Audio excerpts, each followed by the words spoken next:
ನಿನ್ನ ಮನೆಯೊಳಗ ಏನಾದರೂ ತೊಂದರೆಗಿತ್ತು ಅಂತಂದ್ರೆ, ಬಡತನಗಿರಲಿ ಸಿರಿತನಗಿರಲಿ ಏನೇಗಿರಲಿ ಎಂತೆಗಿರಲಿ ಯವಾ ನಗುನಗತ ಜೀವನ ಮಾಡು ಮಗಳೇ, ನಗುನಗನದ ಜೀವನ ಮಾಡು, ಸಂತೋಷದ ಜೀವನ ಆಗಬೇಕು ಮಗಳೇ. ಹೋಗಿ ಬರವ. ಆಗ ಮಹಾದೇವಿ ಕಣ್ಣೊಳಗೆ ನೀರು ತಂದು ಹೇಳ್ತಾಳೆ, ಯಾವ ರೀತಿ ಅಂತ ಕೇಳಿದ್ರೆ, ಯಾಕೆ ಕಣ್ಣಾಗ ನೀರು ತಂದಳು ಮಹಾದೇವಿ ಅಂತ ಕೇಳಿದ್ರೆ, ತಂದೆ ತಾಯಿಯನ್ನು ಬಿಟ್ಟು ನಾವು ಹೊಂಟಿನಿ, ವಯಸ್ಸಾದ ನಮ್ಮಪ್ಪನ ವ್ಯವಸ್ಥೆನ ಮಾಡ್ತಿದ್ದೆ, ಈಗ ನಮ್ಮವ್ವ ವಯಸ್ಸಾದಕ್ಕೆ ಹೆಂಗ ನೋಡ್ತಾಳೋ ಹೆಂಗ ಇರ್ತಾರೋ ಅಂತ ತಂದೆ ತಾಯಿಯ ಪ್ರೀತಿಗಾಗಿ ಮಮತೆಗಾಗಿ ಕಣ್ಣೀರು ಹಾಯ್ಕೊಂತ ಬಂಡ್ಯಾಗ ಕುಂತಾಳೆ. ಶರಣ ಬಸಪ್ಪನವರು ಕಲಿಕೇರಿಯ ಮರಳರಾಧ್ಯರು ಹೇಳ್ತಾರೆ, ಬರ್ರಿಪ್ಪ ಇಂಥ ದಿವಸ ಸೋಮವಾರ ದಿನ ಅರಳಗುಂಡಿಗೆ ಊರು ಜನಗೆಲ್ಲ ಬರ್ರಿ ಹೇಳಿದ್ರು, ಆಶೀರ್ವಾದ ಕೊಟ್ಟರು, ಬಂಡಿ ಬಿಟ್ರು. ಬಂಡಿ ಹೊಣ್ತು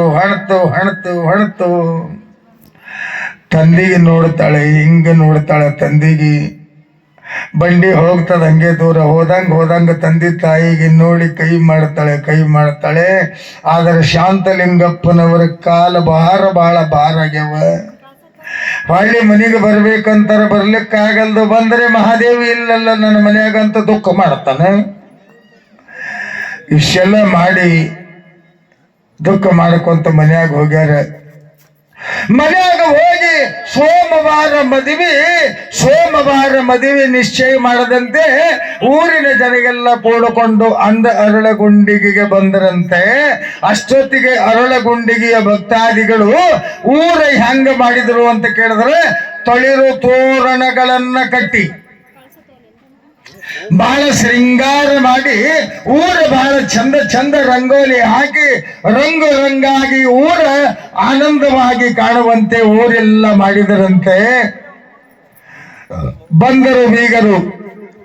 ಬೀಗರು ಬಂದರು, ಬಹಳ ಚಂದ. ಬಂದ ಬೀಗರಿಗೆ ಸ್ವಾಗತ ಮಾಡಿಕೊಂಡವರಿಗೆ ನಾಷ್ಟಾದ ಏನೇನ ಮಾಡಿಸದ ಪ್ರಸಾದ ಮಾಡಿಸಿ ಮದುವೆ ಮಂಟಪಕ್ಕೆ ಕರೆಕೊಂಡು ಬಂದರೆ, ಸುಂದರವಾಗಿ ಮದುವೆ ಮಂಟಪಕ್ಕೆ ಅಂದು ಕರೆದುಕೊಂಡು ಬಂದಂತೆ ಅಂದಿನ ಒಂದು ಮದುವೆಯ ಕಾರ್ಯಕ್ರಮದೊಳಗೆ ದಿವ್ಯ ಸಾನ್ನಿಧ್ಯ ವಹಿಸಿಕೊಂಡಿರ್ತಕ್ಕಂಥ ಕಲಿಕೇರಿಯ ಮರಳರಾಧ್ಯರಾದರೆ, ಇವತ್ತಿನ ಒಂದು ದೇವನ ತೆಗನೂರಿನ ಮದುವೆಯ ಕಾರ್ಯಕ್ರಮದೊಳಗೆ ದಿವ್ಯ ಸಾನ್ನಿಧ್ಯ ನಮ್ಮ ನಾವಲಿಗೆಯ ಶ್ರೀಗಳು ಒಪ್ಪಿಸಿಕೊಂಡು ಇದಕ್ಕೊಂದು ಶೋಭೆ ಆಗಿದೆ ಅಂತ ಮತ್ತೊಮ್ಮೆ ನಿಮ್ಮೆಲ್ಲರಿಗೆ ತಿಳಿಸುತ್ತೆ. ಈಗ ಗಂಡಿನವರು ಯಾರು ಹೆಣ್ಣಿನವರು ಯಾರು ಅನ್ನೋದನ್ನ ಬಂದರೆ ಸಕ್ರಿ ಬಾಯಾಗ ಹಾಕೊಂಡು ಈ ಕಾರ್ಯಕ್ರಮ ನಿಯಮವನ್ನ ಚಾಲು ಮಾಡಬೇಕಂತ ಗಂಡಿನವರಲ್ಲಿ ಹೆಣ್ಣಿನವರಲ್ಲಿ ತಿಳಿಸ್ತೀವಿ. ಒಂದು 5 ಮಂದಿ ಇಲ್ಲಿ ಬರಬೇಕಾರ.